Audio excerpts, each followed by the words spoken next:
Over the years, the Commission has increased the deployment of technology in elections in Nigeria. In the last 2 years, systems and portals have been designed and developed to cater for different electoral activities, ranging from voter registration and accreditation, result transmission from the polling units, the nomination of candidates by political parties, to the accreditation of polling agents, observers, and journalists for elections. Of these innovations, most Nigerians are more familiar with the bimodal voter accreditation system, the BVAS, which doubles as accreditation device as well as the upload of polling unit level result sheets on election day on or to the INEC result viewing portal, the IREV, in real time. These innovations have increased transparency and public confidence in the electoral process. They are also part of the legal requirements for conducting elections in Nigeria. The combination of BVAS and IREV portal have come to stay as a means of voter education and transmission of election results.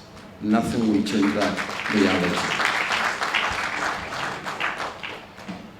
From the experience of recent off-cycle elections, the Commission is convinced that a critical success factor in the deployment of technology in elections is training. We need to build the capacity of staff involved, not only to competently handle the devices during the accreditation process, but also respond effectively to any glitches that may occur during elections.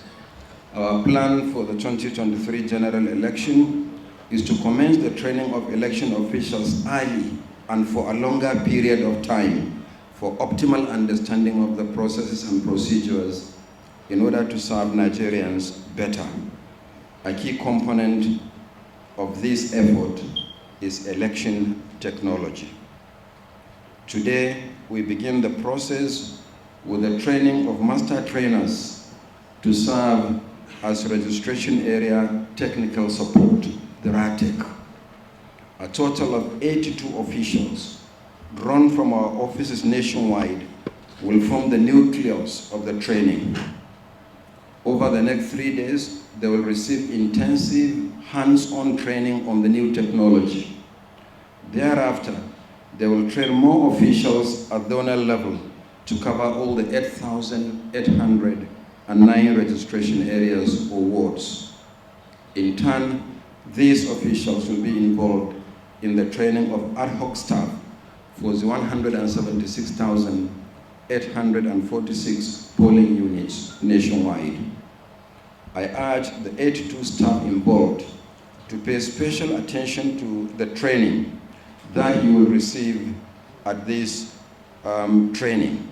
Your role as master trainers is critical to the success of training at subsequent levels and ultimately the successful deployment of the devices during elections.